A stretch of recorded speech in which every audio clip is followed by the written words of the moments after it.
Hello, beautiful people. Thank you so much for tuning in, watching, and listening. This is going to be the May 2024 reading for the zodiac sign of Taurus. Welcome to Taurus season, Taurus. As always, my readings are very intuitive, so I'll provide you with any intuitive messages I receive, as well as the meaning of the tarot cards. I do, however, recommend check out your sun, moon, and rising just to get a full picture of everything that's going on for you this month. And if you haven't done so already, please do subscribe to my YouTube channel. When you subscribe, that helps me greatly, and you'll be notified when I post new content. But let's get into it here. Column number one, we're going to take a look at what's wrapping up, column number one, we're going to take a look at what's coming for the month of May. So any big messages, any big things coming. Column number two, we're going to talk about anything related to money. Column number three, we're going to talk about anything related to love. And column number four over here, we're going to do a message for our future self or spirit guides, which is almost like advice for the month of May. We're also going to do 3 yes or no questions, crystal of the month, and a healing note for you. But again, let's get into it. So column number one, any big messages coming for the month of May. To get us started here, Taurus, you have the summary affirmation card of shift. This is a pretty literal card. This is shift, this is change, this is transformation. So definitely some sort of shift, some sort of change coming for you in the month of May. Let's see though what cards we've got coming. Definitely looking very favorable for you here. So first up we have the Fool card. The Fool card's the first card in the major arcana. It's fresh hope, taking chances, new paths, adventures, beginnings. So there is something new coming for you. When we see a card like the Fool, it's like jump in with both feet. Go for this 110%. So love to see that. That's definitely kind of the shift, the change, the thing you've been waiting for, I would say. It looks like it's here with the Fool card. The next card we have is the Lover's card. The Lover's card is a card, of course, of deep love, partnership, strength together. So this could be new, something relationship, right? Something happening relationship-wise, happening love-wise. But if you take a look, so anytime we have 2 of something on a card here, Taurus, it can also be a decision card. I do feel like this is more about the decision. Do you go after this opportunity or not? Again, I already mentioned jumping in with both feet, but you have to make that decision there, Taurus. And at the bottom, we have the 2 of Swords, also conveniently another decision card. So this new opportunity and then the decision of do we go for it or not here. Let's take a look though, see what other clarifiers we've got, see what other insights I can give you. First up, we have the 4 of Pentacles. The 4 of Pentacles is a card of desire for long-term security. These are the things we want. Again, these are the desires, the things we want in life. I love to see this though on top of the Fool card though, because it's like, again, this is the thing you want, the opportunity you've been waiting for. So we have to jump on it. We have to go for it, I would say. It's also going to lead you towards the desires. It's that right move to get those things that you want. But I think in short, it is the desire. It's the thing you've been wanting. The next card we have is the Page of Wands. This is my action card, my doer card. Again, I would say we go for it, we take action, we do it.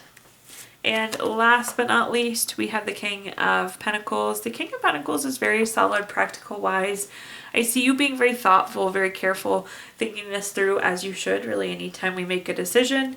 But this is a wise investment card, so I do think that this new opportunity is a good move. I think it's a wise investment for you. All right, let's take a look now at our next column here, Taurus, which is anything related to money. Quick money message for you. Time is the most important currency. Where you spend your time can determine your flow of money. So in this column, we're going to talk about anything related to money, job, career, finances, businesses you run, investments you have, anything you associate with money. So first up, we have the King of Cups. The King of Cups is very supportive, very tolerant, very empathetic. So I do feel like there's like a financial goal here, Taurus, and you need to be supportive of it. So let's say and I'm just making up a completely random example, so roll with me for example's sake.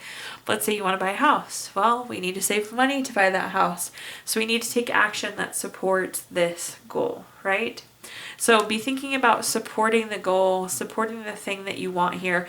I feel like we need to take intentional action to get to this thing that we want. The next card we have is the Chariot. The Chariot's a card of action, change. It's about being on a journey. Again, it's the action you have to take to get there, to get things done. So, again, it's supporting the journey, making decisions that support the journey.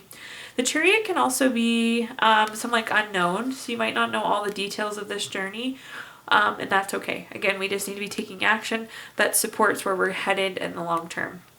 The Chariot's also a new vehicle card, so perhaps some of you are getting a new vehicle, which is super exciting for those of you that are. And last but not least, we have the Devil card. In short, the Devil card is a card of overdoing. So in this case, I feel like we need to, again, spend money in a way that supports our long-term goals. Take action. So don't overdo, don't overspend. The Devil card is also a big-time budget goal, which makes sense because, again, I feel like for a lot of you, it's like there's a financial goal and we need to make decisions that support the financial goal. A budget's a great way to do that there, Taurus. Let's take a look though at some more clarifiers and see what other messages I can give you. First up, we have the Queen of Swords. The Queen of Swords is a communication card. So two messages coming through here, Taurus. I feel like you need to write down what it is you want. There's something about writing this down that's really going to help materialize it. So make sure you have a written goal here. The other message I have for you, it's like, let's say, again, we're saving for this house and a friend wants to go on vacation.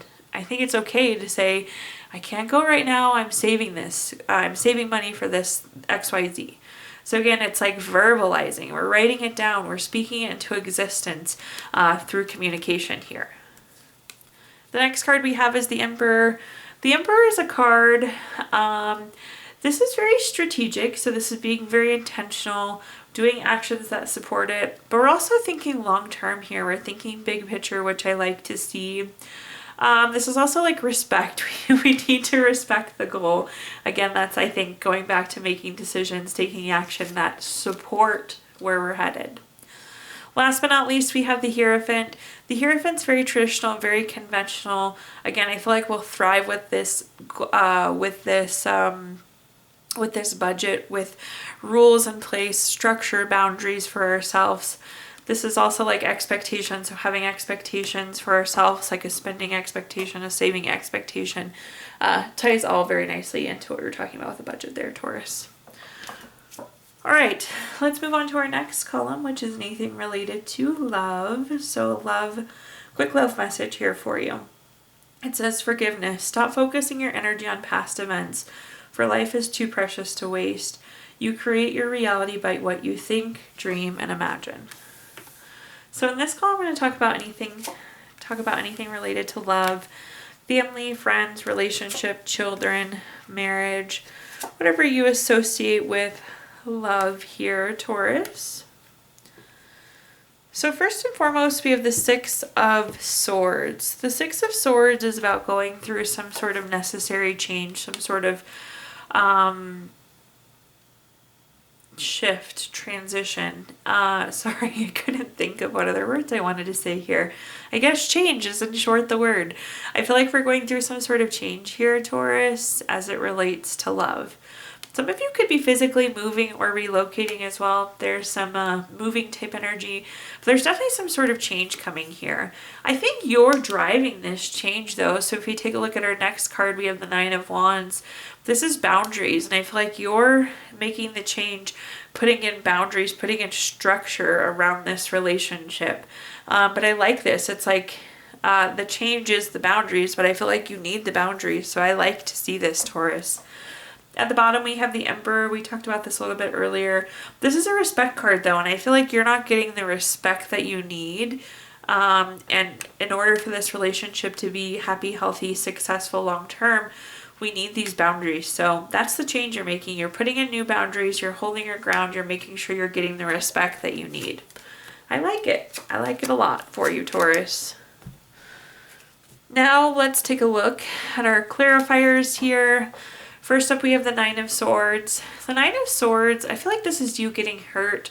This is anxiety, this is worry, this is you being upset. And finally we're like, nope, we're not doing this anymore. Again, we're resetting expectations, we're resetting boundaries, because I feel like you've been getting hurt here, Taurus. The next card we have is the Page of Pentacles. This is a patience card, so I feel like you've been patient, you've tried to wait this out. This is also like a card of newness, and I feel like for this relationship, again, to continue forward, to be healthier, we need the boundaries. Last but not least, we have the Temperance. This is really nice confirmation that what you're thinking is going to work here, Taurus. This is balance and harmony, and I feel like, again, the way that we get the respect and be treated the way we deserve, and can find this kind of balance and harmony within the relationship is really setting these boundaries. So, nice, pretty crisp, clear message there for you. Now let's take a look at our fourth and final column, which is a message from our future self or spirit guides. We have the summary affirmation card of Fortitude. Love this for you, Taurus. So I actually just love the Fortitude card in general. I feel like no matter what obstacle, no matter what challenge, no matter what bump in the road pops up, nothing can stop you. Nothing can stop your momentum. So it's like you're not phased. Any challenge that pops up, you just kind of hop right over it and keep going like it never happened. So I really love to see that type of energy there, Taurus. Let's take a look though. See what messages I have here for you. So first up we have the Two of Wands. The Two of Wands is a card of patience. It's a card of waiting. I am hearing that we need to make some sort of plan here. While we're waiting, we should be planning. So yeah, that's where we're going to leave that right now. So again, we're in a waiting period and we should be planning while we wait. The next card we have is the Nine of Pentacles. This is usually financial gains. There's a lot of enjoyment, a lot of happiness here. But it's like, I feel like you're in a waiting period where we're waiting to get this money here, Taurus. So we need to be planning while we wait, not just waiting. So in order to get these financial gains, we're waiting on something. But again, you need to be planning while you're here. At the bottom, we have the Hermit. The Hermit's a card of going within for clarity. This is doing what feels good. So I feel like we're doing the right thing here, perhaps, is a message I'm hearing, Taurus. But again, I feel like this is like, I'm going to say you're waiting for clarity, you're waiting for information. But again, while you're waiting, you need to be making a dang plan. So that's the message. Let's see what other cards I can give you here, Taurus. First up, we have the Hangman. When I see the Hangman, it's pretty stagnant. It's hanging out, which makes sense because again, we have the Two of Wands, which is a waiting card. This is also a wisdom card though. So again, I feel like you could be researching, you could be making a plan, you could be doing things that are going to support this even while we're waiting. The next card we have is the Four of Swords. This is needing to rest, retreat, renew, recover. It's kind of good we're in a waiting period because I feel like we're feeling a little tired. We need to re-energize, but we can't just do nothing during this wait. Again, this plan factor here is really important. And at the bottom here, we have the Death card. The Death card doesn't mean death, but this is change. This is transformation. This is moving on, moving forward. Again, we need to have a plan of how we move forward from here. All right, now Taurus, I'm going to give you the opportunity to ask 3 yes or no questions. We're going to use our Gypsy Witch fortune telling deck. If you don't have 3 questions in mind, you can pause the video here and think of them. But question number 1, we have the Nine of Diamonds, number 39 card. That's going to be a yes. Question number 2, we have the Five of Clubs, number 33 card. That's going to be a yes. And question number 3, we have the Six of Diamonds, number 51 card. That's going to be no. So yes, yes, no for you there, Taurus. We're also going to take a look, at our Healing Stones deck. This is a crystal to keep with you through the month of May. Your crystal this month, Taurus, is rock crystal or clear quartz. Good for clarity, purity, energy, doing things your own way, really having aim and direction as well. And last but not least, we're going to pull a card from our Healing Notes deck. Your healing note says, what you have once enjoyed, you can never lose. All that we love deeply becomes part of us. Thank you so much, Taurus, for tuning in, watching, and listening. Please like, comment, share, subscribe, follow. That helps me greatly as I'm trying to grow my channel. Once you're subscribed too, you'll be notified when I post new content. I do post twice a month, so that's exciting. Beginning of the month and mid-month. Also, I did include my Venmo in the comments box if you'd like to make a donation. But thank you so much, Taurus, and I hope you have a wonderful May and Taurus season.